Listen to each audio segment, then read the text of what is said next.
ঈদের তৃতীয় দিনেও ঢাকা ছাড়ছে মানুষ। এ বিষয়ে জানাতে কমলাপুর থেকে সরাসরি যুক্ত হচ্ছেন সহকর্মী ইফতেখার রেজা।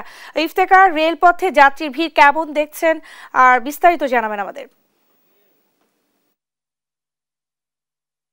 ধন্যবাদ ন্যান্সি। আজকে কমলাপুর রেলওয়ে স্টেশনে মূলত গতকাল যে যাত্রীদের চাপ ছিল তার চেয়ে কিছুটা বেশি, এবং বেশি হলেও অন্যান্য যে ঈদের আগে যে পরিমাণ চাপটা থাকে সেই চাপ থেকে আজকে অনেকটাই চাপ কম, এবং যাত্রী যারা রয়েছেন তারা স্বাচ্ছন্দ্যে ঢাকা ছাড়ছেন। এবং তার সাথে সাথে আমরা লক্ষ্য করছি যে কর্মজীবী যারা মানুষ রয়েছেন তারা অনেকেই আবার কাজের কারণে বা কাজের যে প্রয়োজন সেই প্রয়োজনে অনেকে আবার তৃতীয় দিনে মূলত ঢাকাতে ফিরে আসছেন। এবং এখন পর্যন্ত সকাল থেকে 17 থেকে 18 জোড়া ট্রেন ঢাকা ছেড়েছে, এবং যে ট্রেনগুলো ছেড়েছে সেই ট্রেনগুলোর এখন পর্যন্ত কোনো দেরি বা লেট হয় নাই। এবং আজকে সারাদিনে ঢাকায় 66 জোড়া ট্রেন আপ ডাউন করবে বা যাতায়াত করবে এবং যাত্রীদের পরিবহন করবে।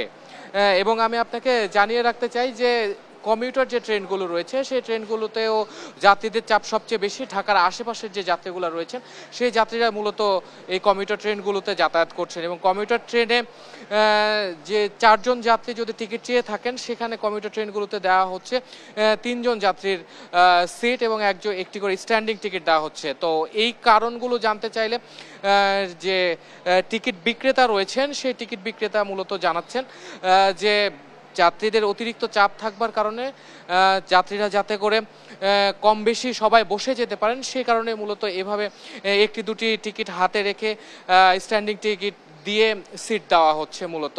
এবং এখন পর্যন্ত যারা যাত্রী রয়েছেন তাদের সাথে আমরা কথা বলে জেনেছি যে তারা মূলত জানাচ্ছিলেন যে ঈদের পরেই মূলত স্বাচ্ছন্দ্যে যাতে যেতে পারেন বা যাতায়াত করতে পারেন সে কারণে মূলত তারা ঈদের পরে যাচ্ছেন। এবং এমনও যাত্রী রয়েছে যারা ঢাকার বাইরে যাচ্ছেন মূলত বেড়াতে বা বিভিন্ন পর্যটন কেন্দ্রে ঘুরতে।